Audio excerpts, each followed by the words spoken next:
Hello everyone, पुन्हा एकदा स्वागत आहे तुमचं राजश्री ऑल इन वन चॅनलमध्ये। आज आपण आपल्या या रेसिपीमध्ये उपवास स्पेशल अशी ही रेसिपी तयार करणार आहोत। यामध्ये आपण भगरीची भाकरी आणि झणझणीत अशी भेंडीची भाजी आणि त्याच सोबत शेंगदाण्याची चटणी ही तयार करणार आहोत। चला तर मग वेळ न घालवता रेसिपीला सुरुवात करूया।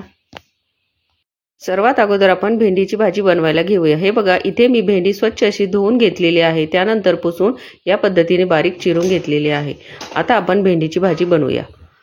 कढईमध्ये मी आता 1 चमचा शेंगदाण्याचे तेल टाकून घेतलेले आहे।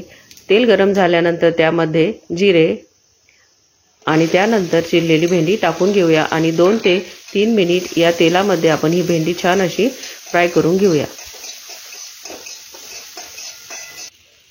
इथे आपली भेंडी ही फ्राय झालेली आहे। आता यामध्ये मी अर्धा लिंबाचा रस टाकून घेतलेला आहे, त्यामुळे आपली भेंडी ही चिकट बनत नाही आणि चवीलाही खूप छान लागते। आता ही भेंडी तुम्ही लाल मिरची पावडर ही वापरून तयार करू शकता। इथे मी हिरवी मिरची ही मिक्सरला वाटून घेतलेली आहे। याऐवजी तुम्ही मिरचीचे तुकडेही तेलामध्ये फ्राय करून घेऊ शकता। आता यामध्ये मी चवीनुसार मीठ टाकून घेतलेले आहे। उपवासाचे सैंधव मीठ इथे मी वापरलेले आहे। मीठ टाकल्यानंतर झाकण ठेवून आपण हे आणखी 1 ते 2 मिनिट शिजण्यासाठी ठेवूया। हे बघा, 1-2 मिनिट झालेले आहे। इथे आपली ही भेंडीची भाजी तयार झालेलीच आहे, पण जर तुम्हाला आवडत असेल तर यामध्ये तुम्ही शेंगदाण्याचा कूटही टाकू शकता। इथे मी 2 चमचे शेंगदाण्याचा कूट हा टाकून घेतलेला आहे।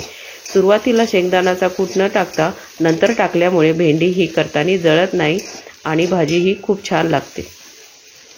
आता आपण आणखी 1 मिनिट ही भाजी टाकून ठेवूया आणि हे बघा, इथे आपली झणझणीत अशी हिरव्या मिरचीची भेंडीची भाजी ही तयार झालेली आहे।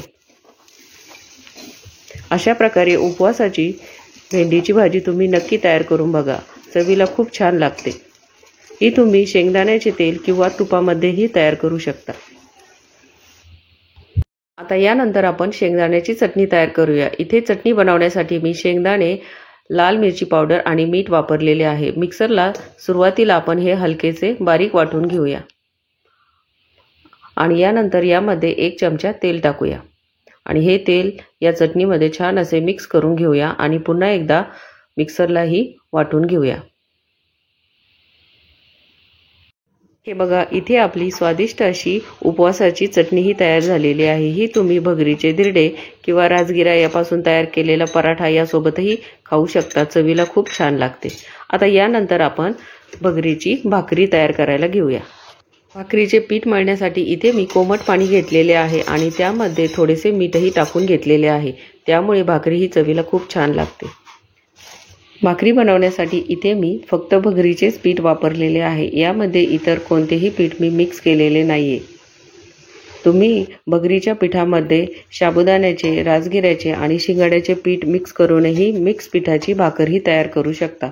आज आपण आपल्या या रेसिपीमध्ये फक्त भगरीच्या पिठापासूनच ही भाकर तयार करणार आहोत।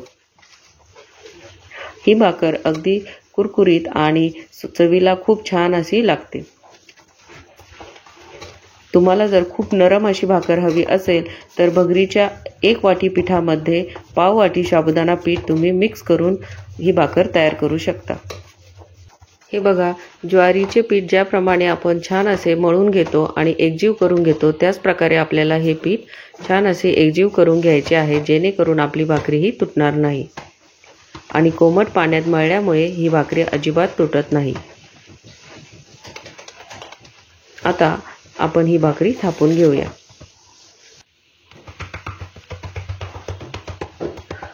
खूप पातळ न थापता मीडियमच आपल्याला ही भाकरी तयार करून घ्यायची आहे। हे बघा, इथे आपली ही भाकरी थापून झालेली आहे आणि आपला तवाही छान असा गरम झालेला आहे। यावर आपण ही भाकर टाकून घेऊया आणि इतर भाकरीप्रमाणेच आपल्याला या भाकरीलाही वरच्या साईडनी पाणी लावून घ्यायचे आहे। अगदी कडेपर्यंत सर्व साईडला आपल्याला पाणी लावून घ्यायचे आहे आणि थोडेसे पाणी सुकल्यानंतर लगेचच आपल्याला ही भाकरी या पद्धतीने दुसऱ्या साईडनेही भाजून घ्यायची आहे। हाय फ्लेमवरच आता आपल्याला ही भाकरी भाजून घ्यायची आहे। हे बघा, सर्व कडा मी छान अशा या भाजून घेतलेल्या आहे। आता तुम्ही ही भाकरी वरच्या साईडनी तव्यावरच रुमालाच्या साहाय्याने प्रेस करूनही भाजू शकता. इथे मी गॅसच्या फ्लेमवर ही भाकरी भाजून घेत आहे. या पद्धतीने भाकरी सर्व साईडनी फिरवत आपल्याला गॅसच्या फ्लेमवर भाजून घ्यायची आहे. इथे आपली आता ही भाकरी छान अशी भाजून तयार झालेली आहे. हे बघा, बघितल्यानंतर ज्वारीच्या भाकरीप्रमाणेच ही भाकरी दिसते आणि आतमध्ये अगदी छान अशी ही फुललेलीही आहे. परफेक्ट एकसारखी जर आपण भाकर थापली तर आपली भाकरी छान अशी फुलते. पण उपवासाची प्लेट तयार करूया.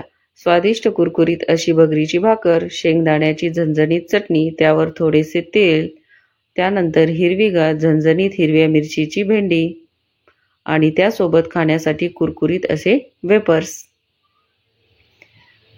हे बघा, इथे आपली ही उपवासाची प्लेट ही तयार झालेली आहे. तुम्हाला जर माझी ही रेसिपी आवडली असेल तर माझ्या या चॅनलला लाईक, शेअर आणि सबस्क्राईब करा. माझा हा व्हिडिओ अगदी पूर्ण बघितल्याबद्दल तुम्हा सर्वांचे मनापासून धन्यवाद. पुन्हा भेटूया अशाच एका नवीन रेसिपीमध्ये. तोपर्यंत मस्त खा आणि हेल्दी रहा.